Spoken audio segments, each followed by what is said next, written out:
क्या टूट जाएगा हमेशा के लिए सूरज और ईसा का रिश्ता? दोस्तों, पति ब्रह्मचारी के अगले एपिसोड में आ गया है अब तक का सबसे रोमांचक मोड़। ईसा सूरज के ढोल की आवाज सुनकर पागलों की तरह चारों तरफ सूरज को ढूंढ रही है। ईसा का दिल बार बार यही कह रहा है कि सूरज यही कहीं पर है। ढोल बजाते हुए सूरज ईसा के करीब पहुंच जाता है और वह चुपके से ईसा को रंग लगा देता है। लेकिन सबसे हैरानी की बात यह है कि ईसा को पता भी नहीं चला कि उसे किसने रंग लगाया। और इधर गुलाब सिंह की काली नजरों से सूरज का पहचान बहुत देर तक नहीं छिपा रह सका। सूरज के चेहरे पर इतना रंग लगा होने के बावजूद गुलाब सिंह उसे पहचान लेता है और फिर शुरू होता है असली खेल। दोनों एक दूसरे के जान के दुश्मन बन गए और उनके बीच जबरदस्त लड़ाई होने लगी। हारने के बाद गुलाब सिंह ने बंदूक निकालकर सूरज को मारने की कोशिश करने लगा। तभी ईसा सूरज को बचाने के लिए बीच में आ गई और वहां से सूरज को भगा दिया।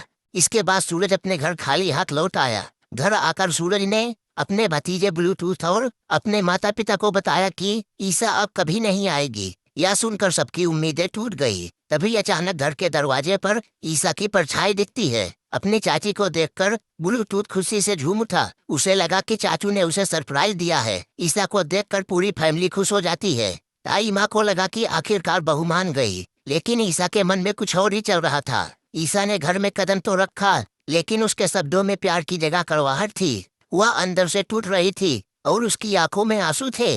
लेकिन वह बाहर से सबको ताने देते हुए कह रही थी कि होली खेलने का इतना ही शौक है तो मैं आ गई हूँ सबके साथ होली खेलने। इतना कहकर ईसा ने सबको रंग लगाया। लेकिन ईसा गुस्से में यह सब जानबूझकर कर रही थी, क्योंकि वह जानती है कि अगर वह सूरज से नफरत करने का नाटक नहीं करेगी तो सूरज बहुत बड़ी मुसीबत में फंस जाएगा।